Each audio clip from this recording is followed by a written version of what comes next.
The factory must grow some more. This is the sequel to my 100 days of Factorio video. Check that out if you haven't already. Otherwise, lock your eyeballs in for some bug squishing spaghetti factory chaos as I automate my way towards launching my rocket. Welcome to 200 days of Factorio. Day 101 began with me cruising north of my base, and I said, Day 101, mate. Mate. Very aggressive, but very true. It is indeed day 101. I continued clearing alien hives to the north, and I kept research chugging along, continuing to prioritize military stuff for now. And then this happened.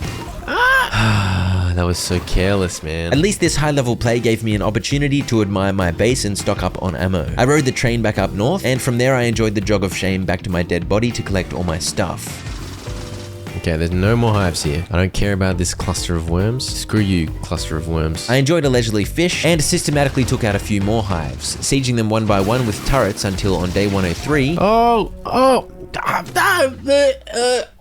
On my second respawn in as many days, I noticed one of the belts of my train output wasn't connected properly. And you can also see the iron ore train wasn't keeping up with the demand from my factories, as the belts were empty soon after the train left. Up at the iron mine, I saw that everything was backed up, so I concluded it was definitely a train throughput issue. So as I enjoyed another jog of shame, I resolved to add another train to the network once I got back. I got revenge on the hive that had absolutely drenched me in acid earlier, and then cleaned out 2 more hives. These hives had been notorious botherers of the nearby iron mine that my wife Sar built, so it was good to finally get rid of them. Speaking of Sar, she got bored of Factorio and started obsessively playing Baldur's Gate 3, so she disappears from the playthrough for a bit, but she'll mysteriously reappear later, don't worry. I headed back south, and it was time to rescue this train that had been stuck for ages after a combination of train crashes and alien attacks had stranded it earlier. I simply connected its track back onto the existing system and off it went. With 2 trains on the case instead of just the one, hopefully the iron ore throughput issues will be solved. This stone mining setup had also been destroyed by aliens, so I rebuilt it and got stone flowing again, and I shored up its defense a little too. I checked in on Grand Central Station and discovered the iron ore situation did indeed seem much improved. And reconnecting the stone had got the stone bricks moving along again, so... Yeah, the walls are now coming back into the military science. Okay, good.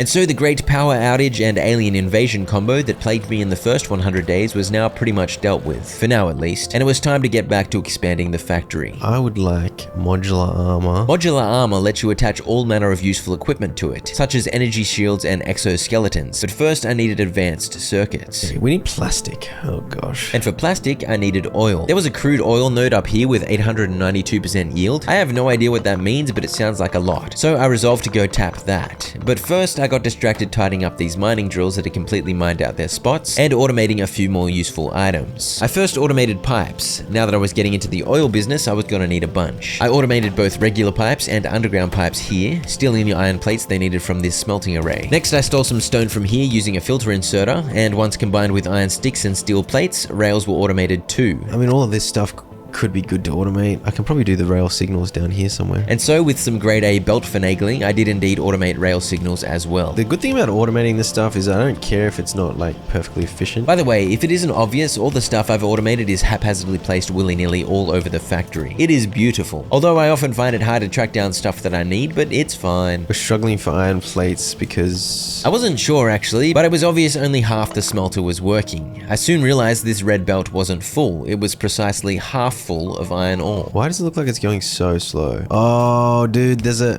there was a yellow belt there. There was one sneaky yellow belt slowing everything down to 15 a second. That is what happens when you miss literally one belt tile. The fact that you upgraded absolutely everything else becomes pointless because you have a bottleneck in that one spot. Well, at least it was now fixed. I began crafting the pump jacks I was going to need to get oil up and running, and I was going to need some pumps too, so I waited around for some engines to craft before finally heading out on day 111 to get some of that delicious oil. So I had set up a big old iron mine here, which was at this point unused, but I tweaked it a little bit as I knew I'd be using it soon enough. Ultimately, that was a distraction though. I was here for oil, so over I went to place down the pump jacks. As you can see, there were a handful of oil puddle looking thingos here on which I could whack down the pump jacks, and there were some defenses Sar had built too. I added some turrets and ammo to the setup before running power over, which got things pumping. They're pumping, baby. Can I just link them together? I don't really know, but that's what I did. And then had to go through a pump, which I hoped would accelerate the oil down towards my base. I began running the pipe underground the whole way so that it hopefully wouldn't get in the way of any future projects. However, I soon ran out of underground pipes. Is it pumping all the way down here? Yeah, I mean, it's full of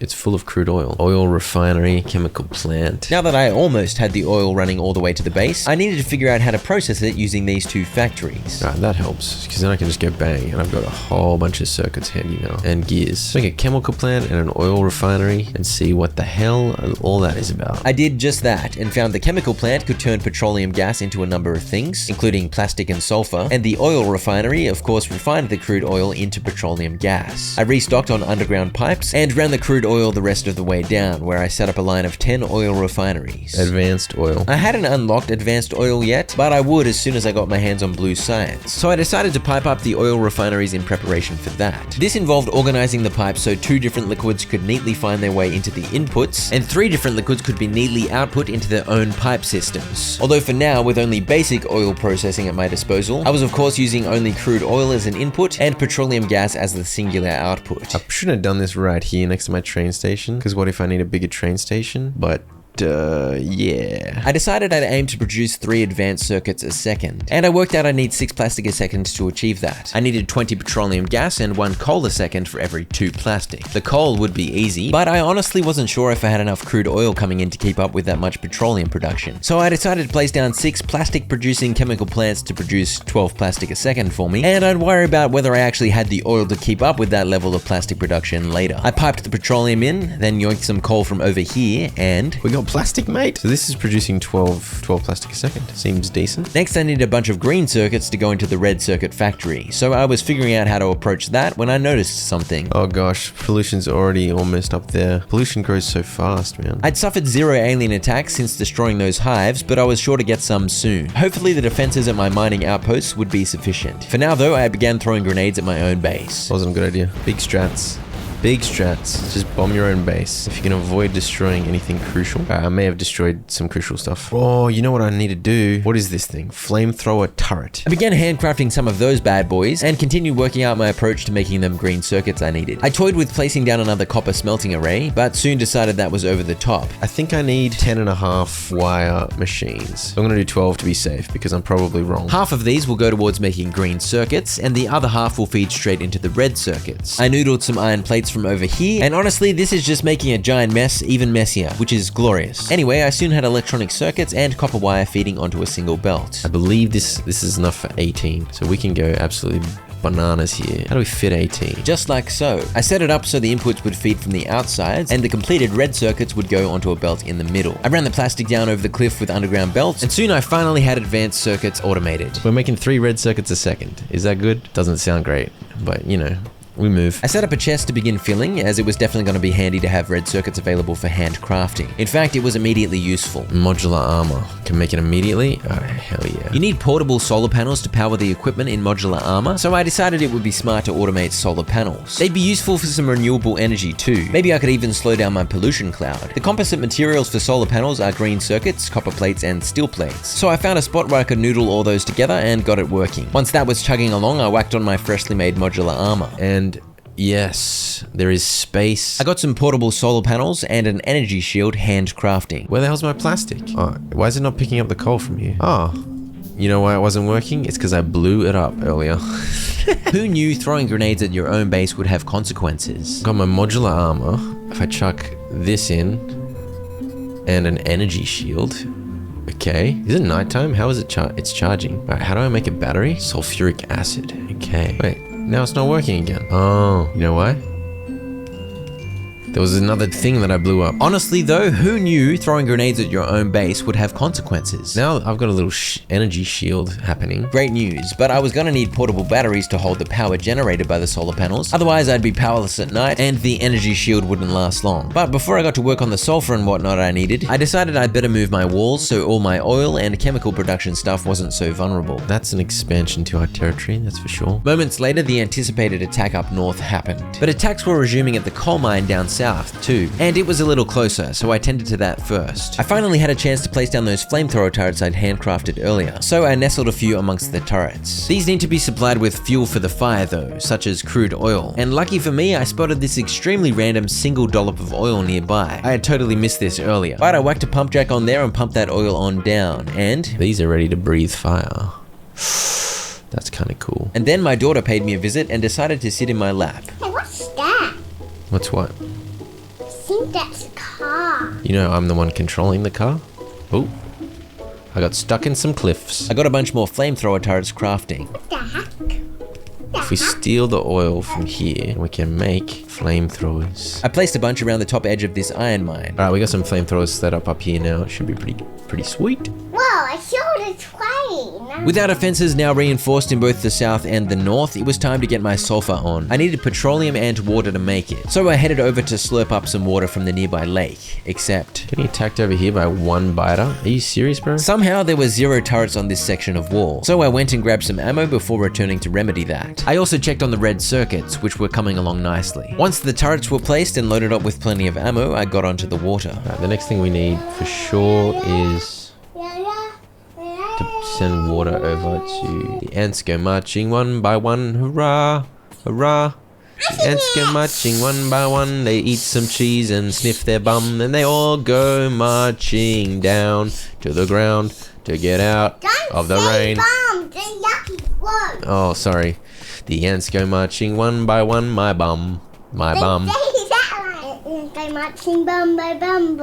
Oi, don't say bum. I have a feeling I didn't have the petroleum necessary for this, but I whacked down 4 chemical plants to craft sulfur, piped in the water and petrol, and happy days, some yellow candy started flowing forth. Next I wanted sulfuric acid, which requires yet more water plus iron plates, so I ran both the sulfur and the water down here, and I found that one chemical plant can produce 50 sulfuric acid a second, and that was plenty to make lots of batteries, so I made just the one. I ran some iron plates up and plugged the water in, and out surged sulfuric acid. I set up the battery chemical plants quickly, with the sulfuric acid running into it along with some iron plates, and the last thing I needed were some copper plates. But my copper smelting setup was struggling, so I chucked mining drills down on this nearby copper node. I had to take down some walls first, and I also had to put a wall up, because giant gaps in my defense are probably a bad idea. This copper node was very close, so that was rather convenient as I was able to simply belt it over. Look at all these underground belts, placed hodgepodge willy-nilly. That's so much random crap running around here. I plugged it into the smelting array, which shot its productivity up to 100%, pumping out them 30 copper plates a second. Rather than belt those plates all the way back up here, I simply made use of the copper ore and coal available right next to the battery setup. I placed down 2 sneaky furnaces at which I could produce the copper plates needed. It was actually a pretty tight and awkward spot in which to do this, so I had to really stress my limited brain power to get this working, but working I did indeed get it. Now I'm making batteries. What do I want batteries for again? I don't even need batteries for anything. I don't know what the hell I'm doing. I don't know what I'm talking about. I needed batteries so I could make personal storage batteries to keep the stuff in my suit charged up. Okay, and it charges up. Oh yeah, let's make a couple more. For now, all these batteries will do is ensure my energy shield has plenty of juice, which will be handy once I get into combat, and I'll add some more gadgets in there hopefully real soon. I had now automated red circuits and sulfur, so the only remaining thing I needed to automate blue science juice were a bunch of engines. I decided to aim for 1 blue science per second of production, which meant we need 2 engines a second. Oh man, that means we need 20 engine unit factories. I'll get onto that real soon, but first... Oh, can I make stack inserters now? Yeah, this is what we should be doing. Now that I had red circuits, I was able to handcraft a bunch of these, and I placed them on the train output setup. At this point in the game, these green stack inserters moved 4 items at a time compared to the blue inserters 2. And as you invest more research in inserters, that number increases. Although I soon decided the blue ones were doing a fine enough job for now, so I got bored of waiting for the green stack inserters to handcraft and moved on with the engine production project. I'll automate stack inserters at some point though. In order to make 2 engines a second, I needed 4 pipes a second and 2 iron gear wheels a second. I needed 2 steel a second as well, which was a little more complicated. That's a third of a full steel smelting array. I built some smelting setups up here, one to turn iron ore into iron plates and the next to turn the iron plates into steel plates. For now I stole iron ore from this train's output, but I have plans to bring these new smelting arrays their own iron ore source eventually. Next I snagged some coal from the nearby plastic setup, and before long I was powering the whole thing up and some steel plates joined the party. Next I had to actually belt everything up down here, so I did some of these ones. This is taking a long time, a long time for me to do, but it's gonna look beautiful. I really hope it's gonna look beautiful. That was a very good song. Alright, I think I got my numbers right. I then remembered I needed iron plates for the gears and pipes too, so rather than belting some up from the main area of the base, I just made this smelting array up here twice as long. We are now producing 2 engines a second. I got them piling up in a chest for now. I do not have enough petroleum gas coming in. My plastic is using it up too fast. Where's my crude oil at, man? Evidently, I had a crude oil shortage, but at least I had a giant chest full of red circuits to show for it. I drove up to the crude oil jack pumps to investigate. 19.5 a second. Oh, the different ones get different amounts? Indeed, it appears each oil spot produces a different amount of crude oil per second. And looking at those numbers, it didn't seem to add up to more than 100 units per second. So I concluded I needed to tap another nearby oil field in order to improve throughput. Fortunately, I had plenty of options. I mean, I can always tap this oil, and this oil, and this oil, and this oil. And so I spent some time blowing up trees, deliberating about how I would get the extra iron ore down here, and how I would approach securing another oil field. But I ultimately decided I wouldn't do either of those things just yet. We're just gonna set up the science and get it running. Our input of iron is not enough, our input of crude oil is not enough,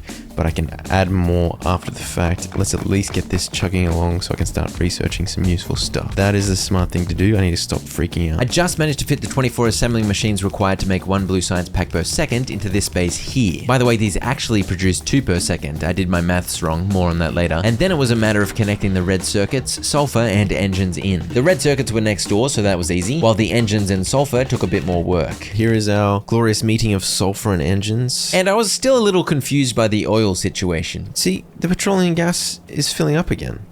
How? Demand stopped for the plastics for a bit, I guess. I now had all the inputs belted up and ready to go. We got blue science, baby. Next came the dodgy noodling of belts to actually get the blue science down to the labs. A bunch of underground belts got the job done. And soon I was adding it onto the other side of the belt that had military science on it. I can start researching stuff. I want exoskeletons so I can run fast. So I got the ball rolling down the tech tree towards that, starting with advanced oil processing research. I also placed down 20 more labs, because I was pretty sure I was producing enough science packs for that. This of course meant double the research speed. Very nice. Yeah, give me the exoskeleton, baby. Yes, yes, please. Oh crap, you need such expensive stuff for it. I noticed my power production was far below what the factory was now using. So as I continued researching willy-nilly, Yeah, we need power armor too. I got to work expanding the power plant. And at this point in my reignited addiction to Factorio, I'd randomly found myself watching Factorio speedruns on YouTube, and I'd seen them doing a much better setup for the steam engines. You can just chain them together rather than mucking around with the pipes like I did for my first line of engines. I added 8 boilers and 16 steam engines, significantly increasing my power production. Insert it into your armor to allow construction robots to work from your inventory. Woo. That's right, people, I was getting real close to creating some robots to do my bidding. I automated accumulators. These are composed of batteries and iron plates, so it was easy to set it up here next to the battery chemical plants. These can be added to your power system and they store charge. And I believe the smart thing to do is use these hand in hand with solar panels. So during the night they can kick in to help shore up power supply until the sun's juicy beams shine once more. As you can see, I'd researched these big boy substations with massive power reach. So I whacked them down along with some solar panels and accumulators. I have no idea if I should have used more or less accumulators, but I figured this was better than nothing in my valiant effort at sustainability. Surely the aliens will appreciate it. Okay, we're not getting enough green science? What? It was because the smelter here wasn't getting enough iron ore, mainly because I'd stolen a bunch for the engine factory. I did some of these ones to spread out the flow of the iron ore from the train. Basically, it's a giant mess of splitters that hopefully results in iron ore finding its way to where it'll be useful. It seemed to work for now, getting green science back up and running, but I was definitely due to bring in that extra iron ore I'd been intending on for ages. I needed that oil too. Still, my research was chugging along, and soon I was unlocking the next frontier. Rail, electric furnace, productivity module. A lot of copper, a lot of steel, a lot of plastic. Holy crap. I got to work fiddling with the train system, and this was the first fruit of my efforts. No. I just need a second lane. I decided to watch a train tutorial by Nilaus. Check him out, by the way. He seems like he's the goat of Factorio tutorials. The key thing I learned was that I should have given my tracks 2 lanes. And so I began running more tracks parallel to the existing one in an effort to make the entire rail system one-way tracks only. Oh, I got an achievement. Unbelievable. The way I set this up was a bit janky, as the tracks had to cross over each other in order to work with the loopy loops I'd set up previously, but that wasn't a big deal. I played around with the rail signals until I was confident they were set up properly, and I was soon able to get 2 trains back in business transporting iron ore on this new system. I added an intersection here, and shot these tracks up a little further north to the second iron mine. Back at the intersection, I spent a bunch more time fiddling with the rail signals, culminating in this. Oh, wait. What the hell? I suddenly realized I needed to cross the tracks over up here too, so I set that up, and with that I'd made the tracks 2-lane, right-hand drive, which is actually a betrayal of my Aussie roots since we roll on the left side of the road down here. Regardless, it proved a much smoother system. Way better than having a 2-way section of track to cause congestion chaos. There, and then we'll need a chain signal there and there. Okay, okay. And I observed my pollution cloud had expanded significantly. Okay, I'm gonna get attacks from everywhere now. My problem is I want another station here, but I didn't give myself room to have another station.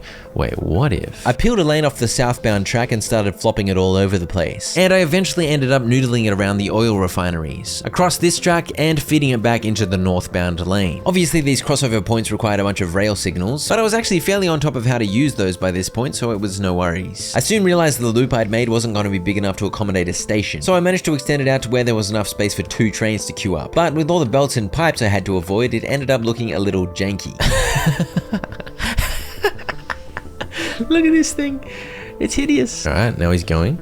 He's going. It ain't gotta look pretty though, it just needs to work. And he's going north. The signals all seem clear. All right.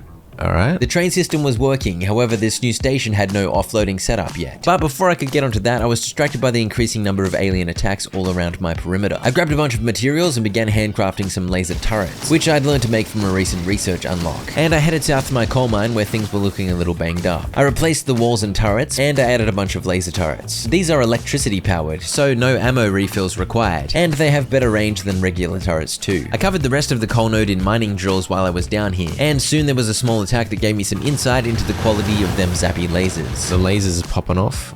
Yeah, that seems pretty good. I decided I wanted to automate stack inserters, but I don't have space, do I? they need red circuits, among other things, and there was no easy way to noodle all of those together. But fortunately, I've been stockpiling all the composite materials, so I was able to set up this contraption to at least begin crafting a couple of stacks of stack inserters. Just getting logistics sorted is so time consuming because I'm terrible. I really should just get the pipes, because this is getting 0. I finally began addressing the oil problem. My first thought was to add some pumps along the pipeline, just in case the sheer length of pipes was slowing things down. I don't really know how fluid works in this game, but it seemed like it might help with throughput. I then looked more closely at advanced oil processing, which I'd now unlocked, and I realized this gets more petroleum out of the crude oil by processing it with water, and it also produces heavy and light oil to make use of. And then you can turn light oil back into petroleum gas. Okay. I then apparently got distracted again. The oil problem is really never going to get solved at this rate, because I randomly reconnected this old steel smelting setup, as I wanted steel plates to begin stockpiling in a chest again, and in the process I broke the battery setup, so I had to fix that. I continued handcrafting flamethrower turrets and laser turrets, and then I noticed some belts weren't flowing evenly, so I fiddled around to tidy that up. This station's called Games for Kicks. That offends me. I renamed the former Grand Central to Iron Output 1, and this newer station to Iron Output 2, and I began setting up a way to offload these wagons. I soon realized there wasn't going to be enough room for the belt work on the southern side, so I had to restart. But as you can see, I opted for 4 stack inserters per wagon, feeding into chests and onto belts like so. From there, I whacked down a bunch of splitters, hoping the end result would be nicely balanced to belts. But then I remembered something from days gone by. What is it? It's like, I don't know if that's right. I'm gonna Google it. Yeah, that's what I did. Wait, is it? Wait. No.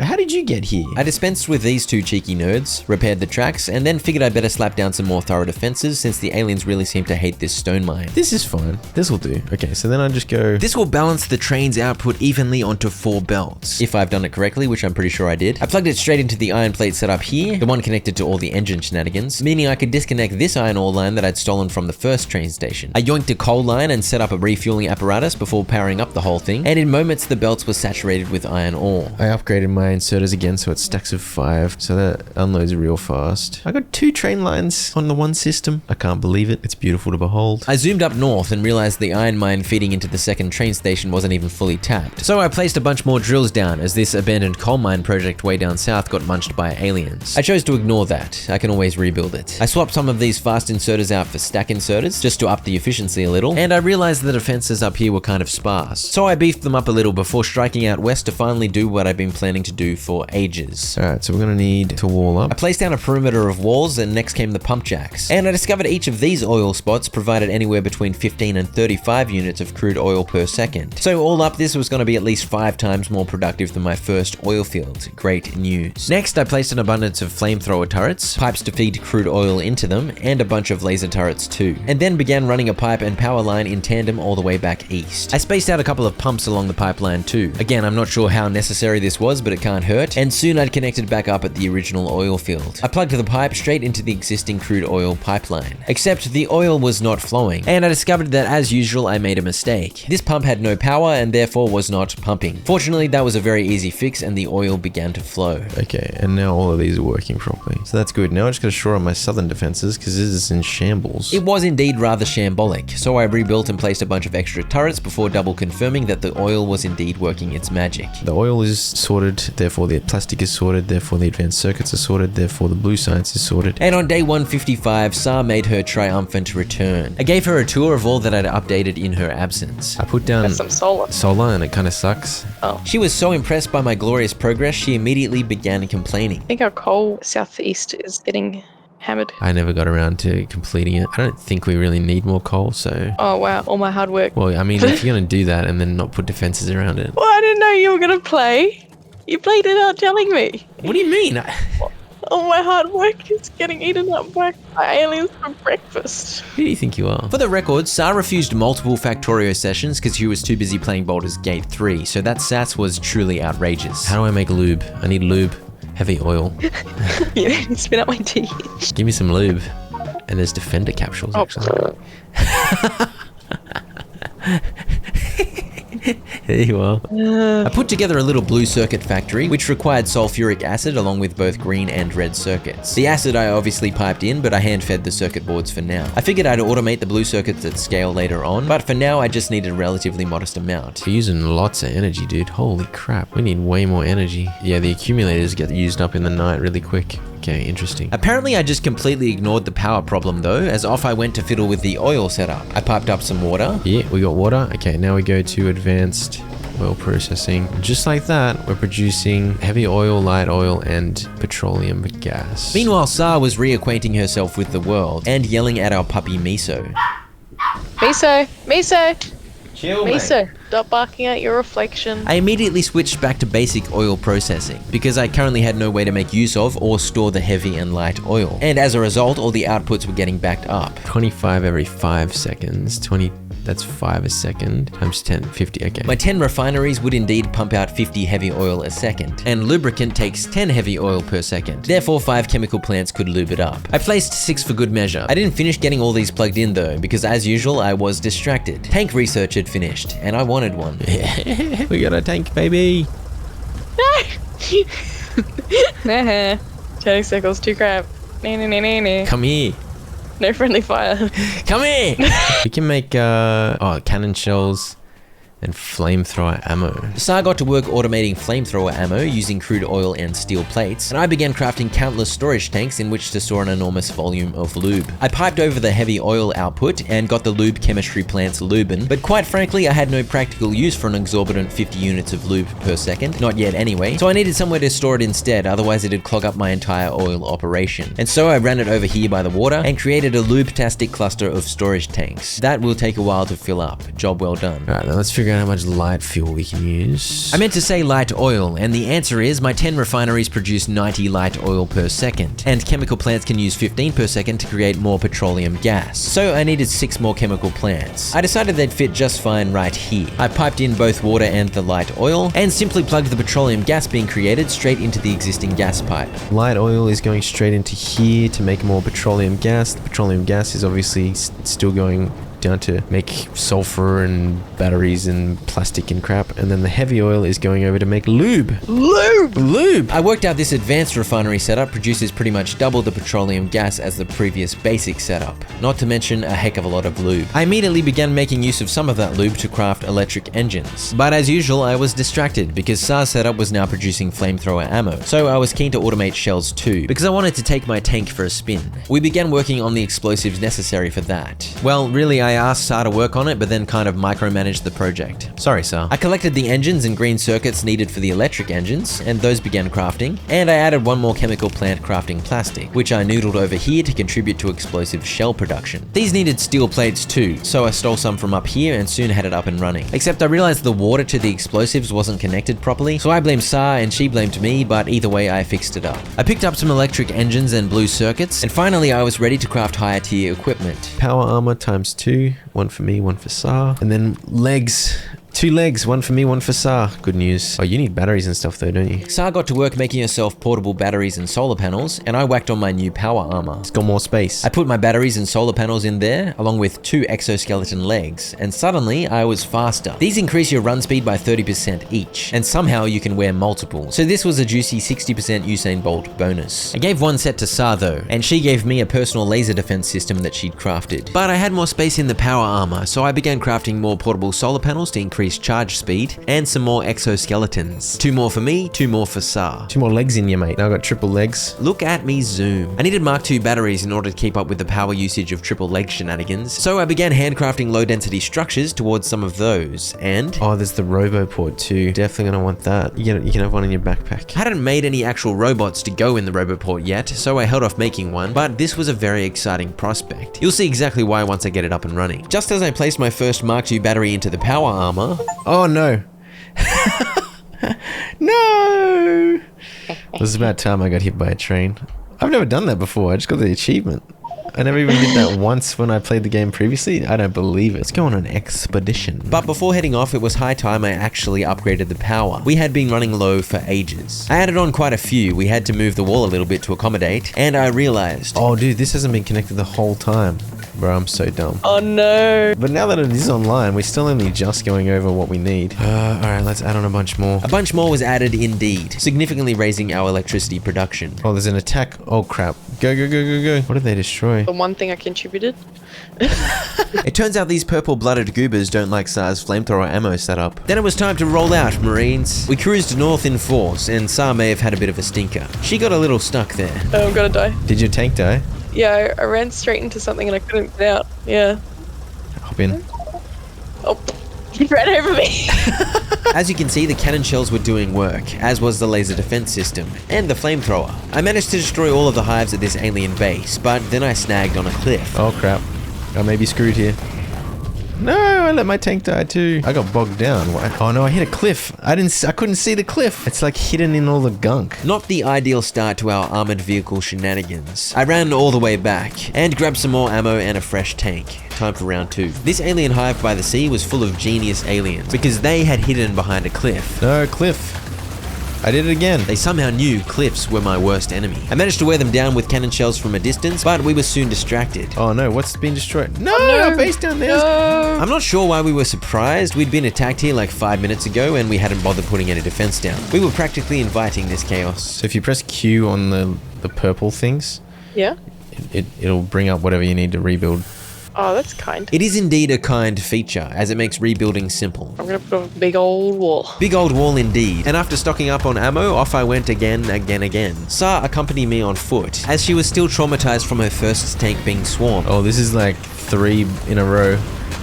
I may be dead here. This turned into a rather absurd chase, but eventually we got on top of things and began whittling away at the enemy bases. As you can see, the tanks can take quite a beating, so as long as you create opportunities to stop and repair, you can last for ages. I soon learned that if you get hit by enough acid, your tank gets jammed up by all the sticky boogers and simply stops moving. But thankfully, Sa came in clutch with the repairs, keeping the tank alive long enough to get free. Big repairs.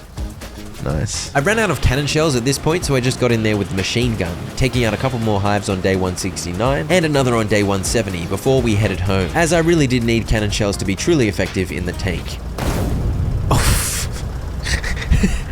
Huh? I just crashed into your flamethrower factory. No. It was just me on my lonesome once more on day 171. Sa was gone, but some of my other friends showed up unannounced. Hey! How'd you guys get through? It's outrageous. Someone commented that it actually makes 2 military science packs per craft. I only needed 10 of these, not 20. The same applies for the blue. This makes 2 per second. I do have 2 blue science packs per second. Amazing. Production science packs create 3 per second, so I only need 7 of these. 10 rails per second, 1 electric furnace every 3 seconds, 1 productivity module every 3 seconds. Dude, the maths for these ones is weird, bro. I need so many green and red circuits.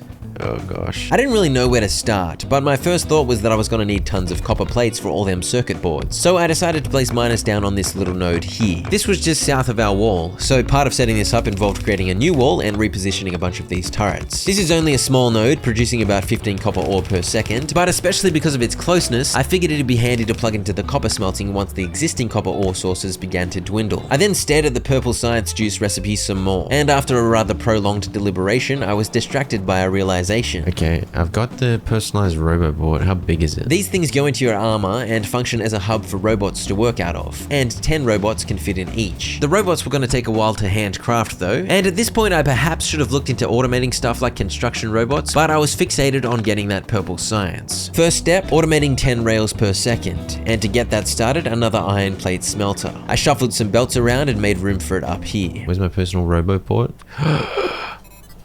Open that up. Oh! The robots are doing their thing. Look at them go. Glorious. It's kind of slow. I decided I wanted 2 more roboports and 20 more construction robots, because obviously that would up the work speed. But it felt good to have these little nerds zapping about. Speaking of things I should have automated, I had no steel furnaces. So I grabbed a bunch of bricks and got some of them handcrafting too. Soon the robots had finished the job, grabbing the necessary items straight out of my inventory and placing them down on the blueprint for me. I fought off a couple more dinguses over here. You silly idiots. Oh look, they even repair everything for me. And then I realized I hadn't left enough space for belt work. So I had to tear this entire array down and move it up a touch. Fortunately, the bots are good at deconstruction too. 2 more personal robot boards in. The number of slaves in my backpack grows. Yeah, boy! This brought the total to 20 robots, and as you can see, I was crafting 10 more, so soon enough I would have 30 robots working for me. I'd shuffled the belts a little, so I placed the smelter array down properly this time, and so the bots did their thing as I connected the coal and pulled a belt of iron ore down from the nearby station. I wasn't entirely sure I had the raw material inputs needed to actually maintain this smelter, and all the factories I had planned towards automating purple science, but I figured I'd build what I wanted and figure out later if I needed to inject more materials into it based on its performance. I next placed yet another smelter array, this one for steel plates. I plugged the iron plates in and yoinked some coal with a filter inserter to fuel it. By the way, Sar's back. I am working on purple science. Isn't a seance someone who speaks to the dead? Science. My bad. I told her to get some roboports and robots up and running, and she was excited. I do love people to work for me. It's because she's a boss. The steel plates were coming in nicely, so I slapped down 2 assembling machines to craft the second component of rails, some iron sticks, and the final component was stone, so I yoinked that from over here. I placed down the assembling machines to make 10 rails per second. 1, 2, 3, 4, 5. Once I got a fish alive. And I merged the steel plates and iron sticks onto a belt, which I noodled up here to get the operation chugging along. This uses 5 stone, 5 steel plates, and 5 iron sticks to make the 10 rails per second, by the way. I worked out I was going to need just shy of 4 red circuits a second to go towards the productivity modules and electric furnaces I needed. So I decided to get to work on that next. Meanwhile, Sar was popping off. I'm running to the defense of Dingus Dongus Station. Yes! Hang on, all dinguses and donguses. Dingle dongle. My existing red circuit setup produced 3 per second from 18 assembling machines, so I simply tacked on 24 more to churn out the extra 4-ish I needed. Some blueprint plus bot usage made this a breeze, but in order to produce those extra red circuits, I was going to need more input materials as well. I wasn't bothered adding more plastic in as I had a surplus of that already, but wire and green circuits was a must. I placed a bunch of copper cable assemblers first, I threaded some iron plates through here, and some nerds attacked at the same flaming spot through the forest. They keep coming through the bush. Oh, dead. Oh really? How many are there? This was the 3rd or 4th bush lurker attack, so we finally did the smart thing and actually placed some defenses. Sar had been decommissioning all these random old defenses, and when my robots got a sniff of the command she'd placed, they decided to help out. Bleep bloop bloop bloop. Bleep bloop bloop bloop bloop. The actual robots sound much cuter. Bleep bloop bloop bloop bloop bloop. My flawless robot impersonation gave both Sar and me the courage required to keep the factory growing. I realized I wanted 2 more copper cable assemblers, so I added those on. Half of these were to go straight into the red circuit factory, except I had a problem. It's too much for one line. No! What I need to do is put circuits in the plastic on one. Oh goodness gracious, golly. Gooby. This red circuit factory, especially with the 24 assemblers I just added, uses way more copper cables than it does green circuits and plastics. So the copper cables really needed their own full belt, not a mere half belt like the way I'd originally set it up. And so I disconnected and cleared these belts and then got to work fiddling with the connections. There we go, that makes more sense, right? Now that I'm looking at this, I feel like I may have placed way more copper cable assembling machines than required. But overproducing random components is my specialty, so no surprises here. I connected up these 2 lines and fed them through on 2 belts and ran one into the bottom and one to the top, a successful switcheroo. I did some of these ones with splitters to make sure all was flowing evenly, and then it was time to use the other copper cable line to produce some green circuits. This also made use of the iron plates I'd already noodled over, and when it came to actually finding a way to connect these into the red circuit factory, these were my thoughts. This is so janky, bro. You love to see it. But if it works, who can argue? Yeah, honestly, perfect. I love watching my army of robots go and do my bidding. Deleting walls? Yes. Oh look, my robots are joining in. Yes, join the fray. No walls allowed. Life without borders, man. So I have no idea if there's enough iron and copper plates going into this, but it's fine. I then used a rather convoluted system to get red circuits down here to join some greens for the productivity module factory, and this simple setup here got me the one productivity module every 3 seconds that I needed towards purple science. So this is stealing steel from here and here. Now I just need stone bricks. 4 steel plates and 4 stone bricks a second would complement the 2 red circuits I'd already accounted for to make the final purple science material, electric furnaces. As I was trying to figure out where the hell the stone belt had gone, I said, Bro, I need to make a more organized base. Yeah, it's a bit tricky. Excuse me? How dare you? I just spent 5 minutes trying to find batteries. What do you mean? They're in the logical place. Yeah. Yeah, this base is an absolute mess. It's getting more and more ridiculous as things get more complicated. I tracked down the stone and made a cheeky furnace line up to produce some bricks. Then what we want to do is we want to go... Baguette. Exactly. We want a spaghetti. We want a spaghetti. Spaghetti indeed. Honestly, just look at this nonsense. I linked the bricks up with the steel and consolidated them onto one belt. Bro, why did I make this all so far apart? Well, it is what it is. And I only needed 2 assembling machines to produce the electric furnaces I was after. I got that up and running, and finally I had all of the composite materials for purple science juice automated. And these 7 assembling machines were my ticket to 1 purple science per second. I had the productivity modules and electric furnaces share a belt. Does like the inside of your ear ever get itchy? And then you wonder if there are like some spiders living in there or something? Not only was Sa asking the important questions, she was also dead on the northern frontier. I can't rescue my body. I need your help. I'm too weak. Wait, where are you? I was taking a base up north. Rather than go and help, I started fiddling with radars. I realized I randomly had one placed up here. It lets you see what's going on even if you're far away, and supposedly it scans the broader area too. Seems useful. I probably should have made more of these ages ago. And I really wanted to get purple science sorted, so I begged Sa for a few minutes. But them rails were really flamin' far away. Look how far north the rails are. Why? This is what underground belts are for, it's fine. And finally, purple science packs, 1 per second. Except how the hell was I supposed to get it into the labs? The 2 belts I'd placed at this setup were completely full with the first 4 science packs. I knew something drastic had to change, so I began disassembling the lab setup. And I figured my best bet was to make space for long boy inserters by making use of underground belts. But after staring at the problem before me for a while, I decided I was taking too long, and it was time to help Sa. I hopped in the tank and enjoyed some mindless destruction. This allowed Sa to collect her items from her body, and from there we teamed up to exterminate some aliens. We've destroyed lots of alien hives, but I think the smarter play is to actually resist doing that, because the more aliens you kill, the quicker they evolve and become harder to deal with. It's better instead to simply build robust defenses. But my wife has a taste for wanton destruction, so she was keen to take the fight to the locals. Hit 'em where it hurts. You know what I mean. It's so satisfying. Wholesale destruction. So I had a bunch of destroyer capsules and laser turrets doing work, and I was unleashing shells from my tank. Uh-oh, hit a rock. Not good. Right, I'll carry you, Joe. Me and my defender bots. Get out, dude. No, I ran out. No!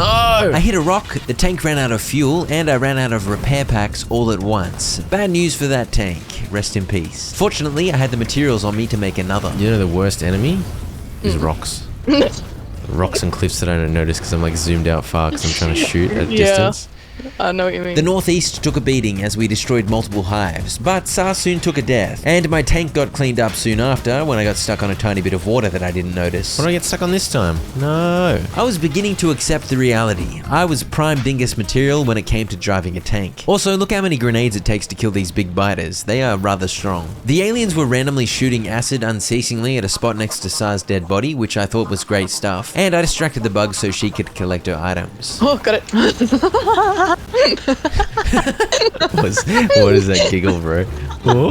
We killed one small alien base on the way home, but after our noob-tastic deaths and losses of armored vehicles, it was time to call an end to the expedition. As Sa headed off, it was just me again, and I looked into options for serving all 7 science packs into labs and stumbled upon this design, so I got to work on that. This setup has the labs all in one long line, so I ended up with a juicy 40 long lab lineup, making use of underground belts and multiple long hand inserters to reach 3 belts at once. And all that was left to do was plug in the purple juice. As usual, underground belts came in clutch as I managed to thread the purple science right through the middle of the red circuit factory, and soon enough, Purple science is officially in. Unbelievable. it had been a while since I'd last been able to research, so it was nice to begin working towards the next inserter upgrade. With all the science actually being used in research, it'd be interesting to see what bottlenecks pop up. I mean, this coal is like nearly depleted, so that's a likely concern. I began looking into yellow science, the final science packs needed before launching a rocket. And I was once again only gonna need 7 assembly machines to automate 1 per second. But the materials I needed were rather daunting. I also realized I had way more labs than I could actually use. I think I only have enough purple science for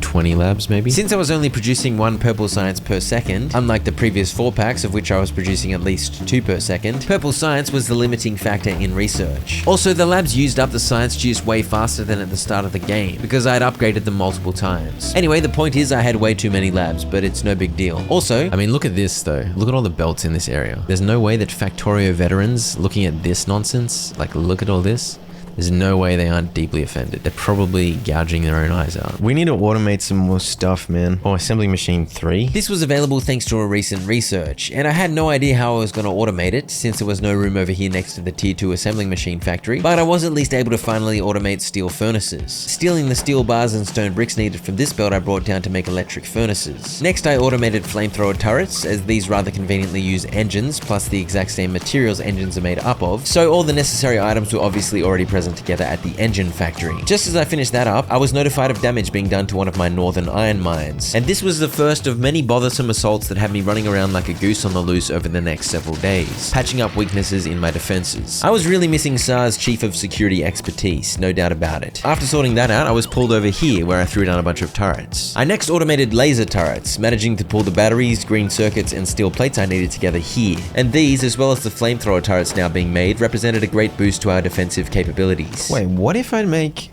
Oh, I just remembered something. I'd remembered something juicy, but I was immediately distracted. Oh, not getting anywhere near enough copper. I made some optimizations to the way red circuits were being served to the rest of the factory. I patched up some defenses, and I ran this copper ore mine I'd set up earlier to feed its bounty into the existing smelter. Between this dwindling ore, and this one down here. Okay, the full smelter is now at least working. All these copper plates were still being spread pretty thin though, so I was definitely gonna need to bring in more copper ore for an additional copper plate smelter array pretty soon. Now back to that realization I had a couple of days ago. I began crafting some roboports. You see, logistic robots can move items around your factory, defying the need for transport belts. In fact, they do it without getting in the way at all because they fly through the air. I placed a logistics passive provider chest to hold the assembling machine 2s. I placed a roboport, so the robots have somewhere to live and charge up, and I began handcrafting a bunch of logistics robots to put in the roboport. I set up production of speed modules, the other item required to make tier 3 assemblers, and I placed a logistics storage chest in which I hoped the logistics robots would place the required tier 2 assemblers. I placed a roboport over here too, and placed some logistics robots inside, and I hoped the robots would begin doing their thing delivering the assembling machine 2s. They did not. I was again distracted mopping up the damage after another pesky alien attack. I reinforced while down there too, and when I got back to it, I realized for the logistics network to function, the roboports needed to be connected by proximity, as shown by the dotted yellow line, and the orange area represents where the robots can then reach to deliver or build within that network.